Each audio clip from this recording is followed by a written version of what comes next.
मुन्ना कुल्हाड़ी कंधे पर रखे जंगल की ओर जा रहा था। तभी एक व्यक्ति रास्ते में आ गया और उसकी ओर तिरस्कार भरी नजरों से देखने लगा। मुन्ना, कहाँ चले? जंगल जा रहा हूँ, लकड़ी काटने।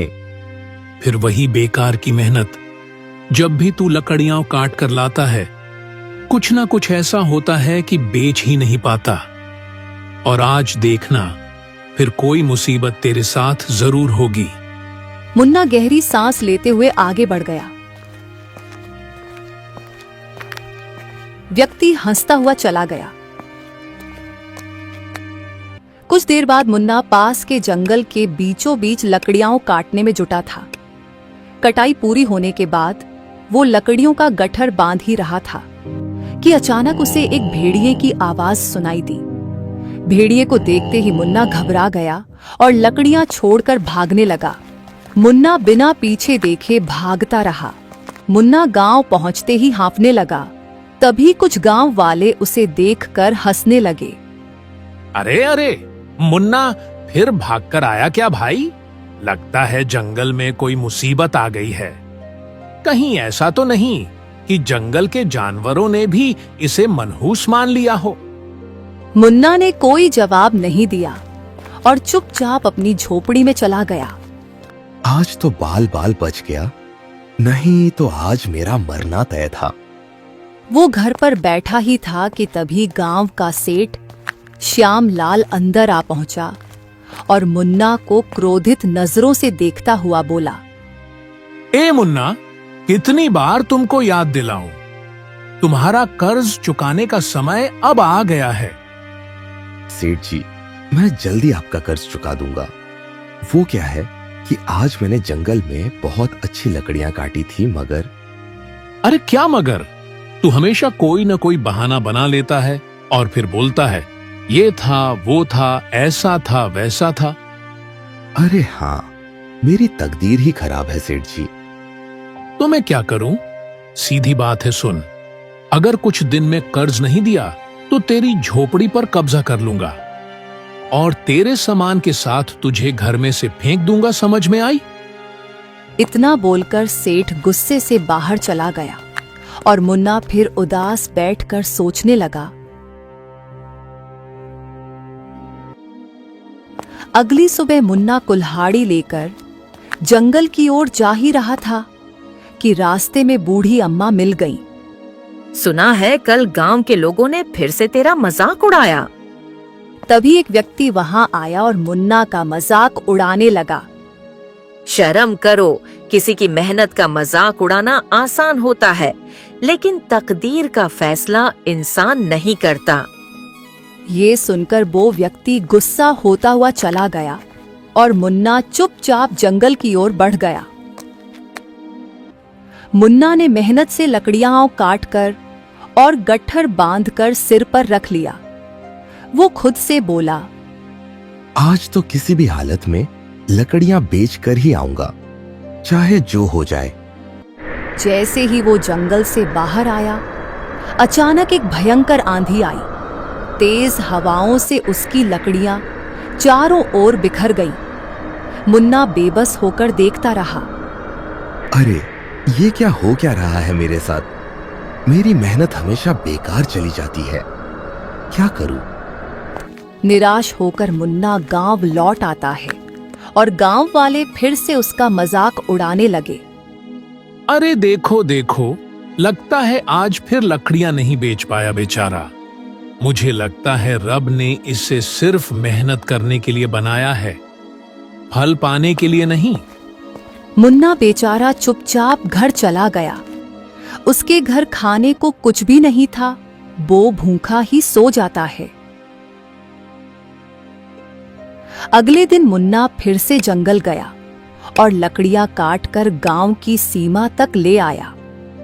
मुन्ना फिर खुद से कहता है, आज कुछ भी हो जाए, आज तो मैं अपनी लकड़ियां बेचकर ही रहूंगा, चाहे जो हो जाए। और लकड़ी बेचकर सेठ के पैसे भी दे दूंगा। तभी अचानक बादल गरजने लगे और तेज बारिश हो गई। एक व्यक्ति हंसते हुए बोला, जैसे ही तू लकड़ियां घर लाया, बारिश आ गई। लगता है तेरी बुरी किस्मत पूरे गांव पर भारी पड़ने वाली है। मुन्ना अपमान से भर उठा, लेकिन उसने कोई जवाब नहीं दिया।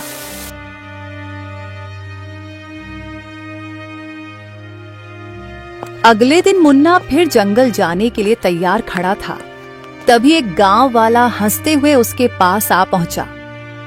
मुन्ना, एक काम कर भाई, इस बार तू जंगल में भटक जाना और कभी वापस मत आना, क्योंकि तू अगर गांव में रहा तो हमारे गांव में कहीं बाढ़ न आ जाए। मुन्ना ने उसकी बात अनसुनी कर दी और जंगल की ओर चल पड़ा। जंगल पहुंचकर मुन्ना एक बड़े वृक्ष के नीचे बैठकर उदास होकर आंसू बहाने लगा। गांव वाले सच कहते हैं, मेरी किस्मत ही फूटी हुई है।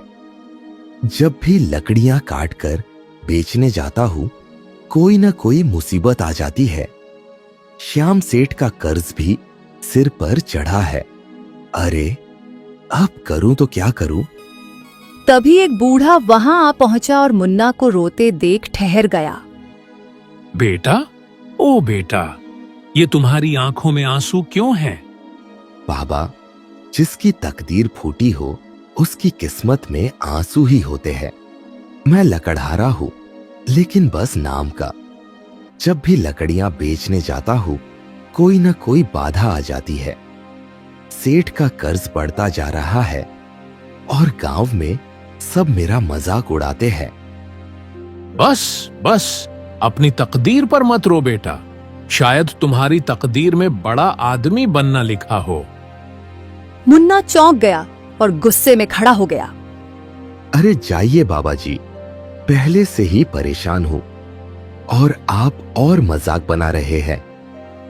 अरे, जिसकी किस्मत में एक ढंग का काम नहीं लिखा, वो बड़ा आदमी कहां से बनेगा? अच्छा हुआ कि गांव वाले यहां नहीं हैं, नहीं तो वो और मजाक बना देते। बूढ़ा मुस्कुराते हुए वहां से चला गया। मुन्ना अपने आप से बोलने लगा, अब मैं गांव वापस नहीं जाऊंगा, जंगल में ही अपना घर बनाकर रहूंगा। नहीं जाना मुझे गांव। मुन्ना कुल्हाड़ी उठाकर जंगल में आगे बढ़ गया। मुन्ना चलते चलते एक खंडहर के पास पहुंच गया। खंडहर को देखकर वो हैरान रह गया। अरे, ये तो बड़ा विचित्र खंडहर है। अंदर क्या है? अंदर चलकर देखता हूं। मुन्ना धीरे धीरे अंदर चला गया। उसने देखा कि वहां सुंदर घने वृक्ष थे। कुछ वृक्ष चंदन के भी थे। उसकी नजर एक विशाल पत्थर की मूर्ति पर पड़ी, जो एक सुंदर लड़की की थी। अरे वाह, ये तो किसी राजकुमारी की मूर्ति लगती है। लेकिन इस खंडहर में क्या कर रही है? मुन्ना मूर्ति के पास बैठ गया और मूर्ति को देखकर मुस्कुराते हुए बोला, क्या वक्त है, क्या समय है? तुम भी अकेली हो, मैं भी। तुम पत्थर की हो, मैं पत्थर का नहीं। लेकिन जब लोग मेरा मजाक उड़ाते हैं, तब मैं पत्थर जैसा हो जाता हूं। मेरा दिल बहुत दुखता है। क्या करूं? जवाब देने का कोई फायदा भी तो नहीं है, है ना? मुन्ना काफी देर तक मूर्ति से बातें करता रहा। फिर पेड़ों को देखकर बोला, हाँ, ये लकड़ी बहुत महंगी बिकेगी, इसे काटता हूं। इतना बोल के वो कुल्हाड़ी उठाकर लकड़ियां काटने लगा और गठरी बनाकर गांव की ओर लौट गया और बाजार में लकड़ी बेचने लगा। तभी एक व्यापारी वहां आ पहुंचा। ओ भैया, ये लकड़ी तो बड़ी सुंदर है। ये तो चंदन की लग रही है। देखो भैया, लेना हो तो लो, नहीं तो आगे बढ़ो।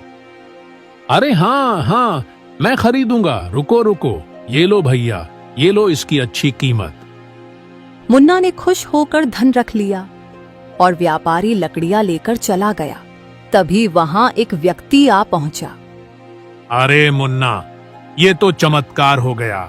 वाह भाई वाह, जंगल से लकड़ी भी ले आया और अच्छे दामों में बेच भी दी। अब लगता है कि तेरी किस्मत बदल रही है। ये कहकर व्यक्ति हंसता हुआ चला गया।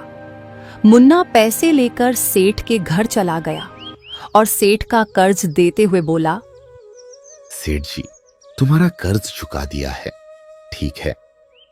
सेठ चौंकते हुए बोला, हाँ, अरे अरे, मुझे तो यकीन नहीं हो रहा। तेरी लकड़ियां बिक गईं और इतना धन कमा भी लिया। लगता है तेरी तकदीर बदल रही है, क्यों?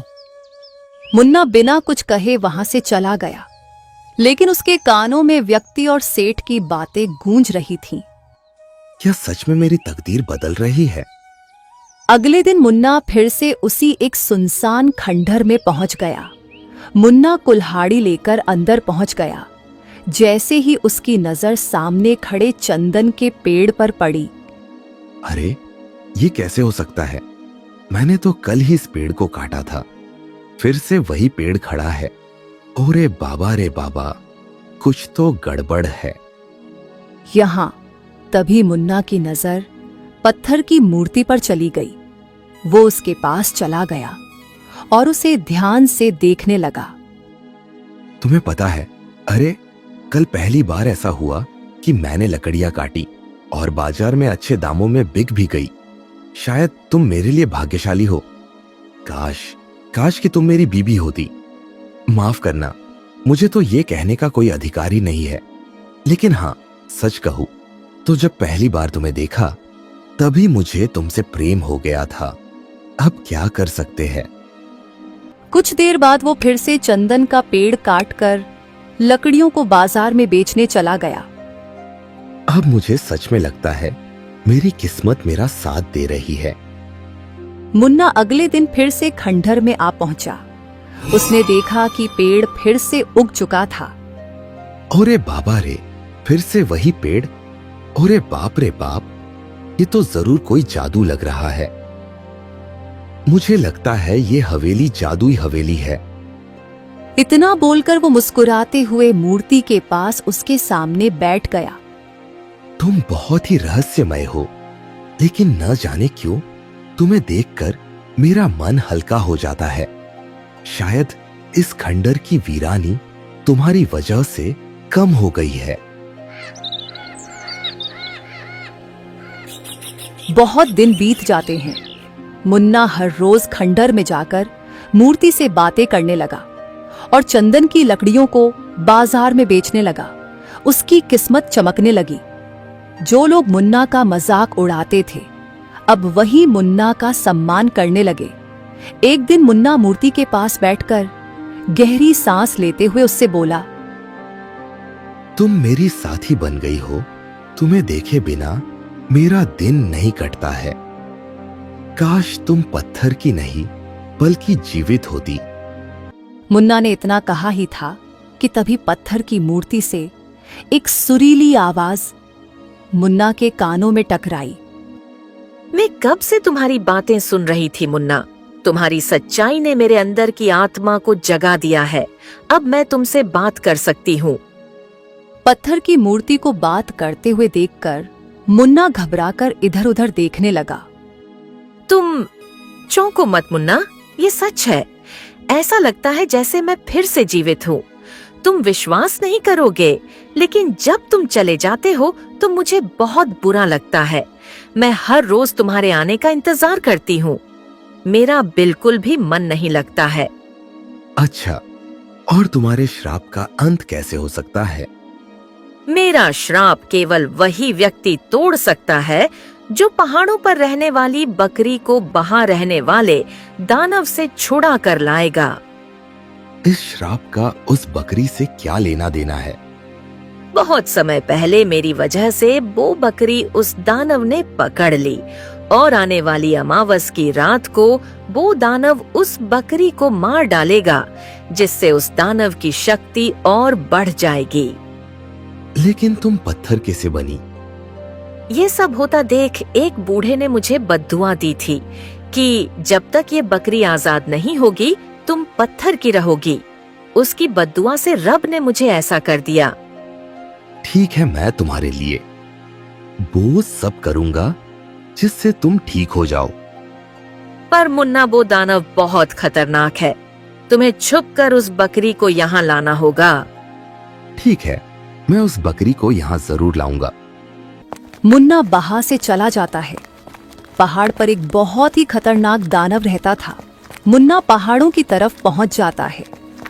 कुछ देर तक चलने पर मुन्ना उस गुफा के पास पहुंच जाता है। पहले मुझे देखना होगा कहीं दानव जगा हुआ तो नहीं है।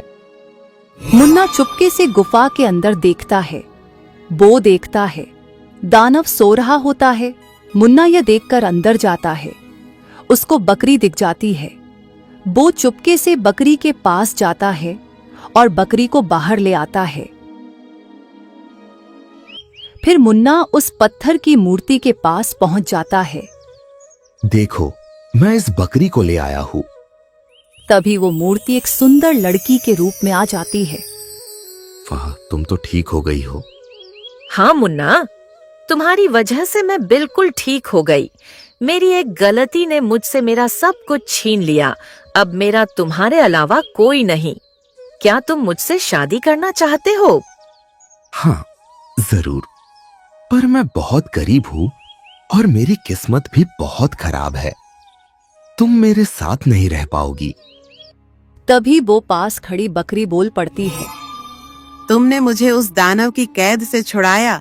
मैं बोलने वाली बकरी हूँ और मैं एक समय में 1 महीने की बराबर दूध देती हूँ।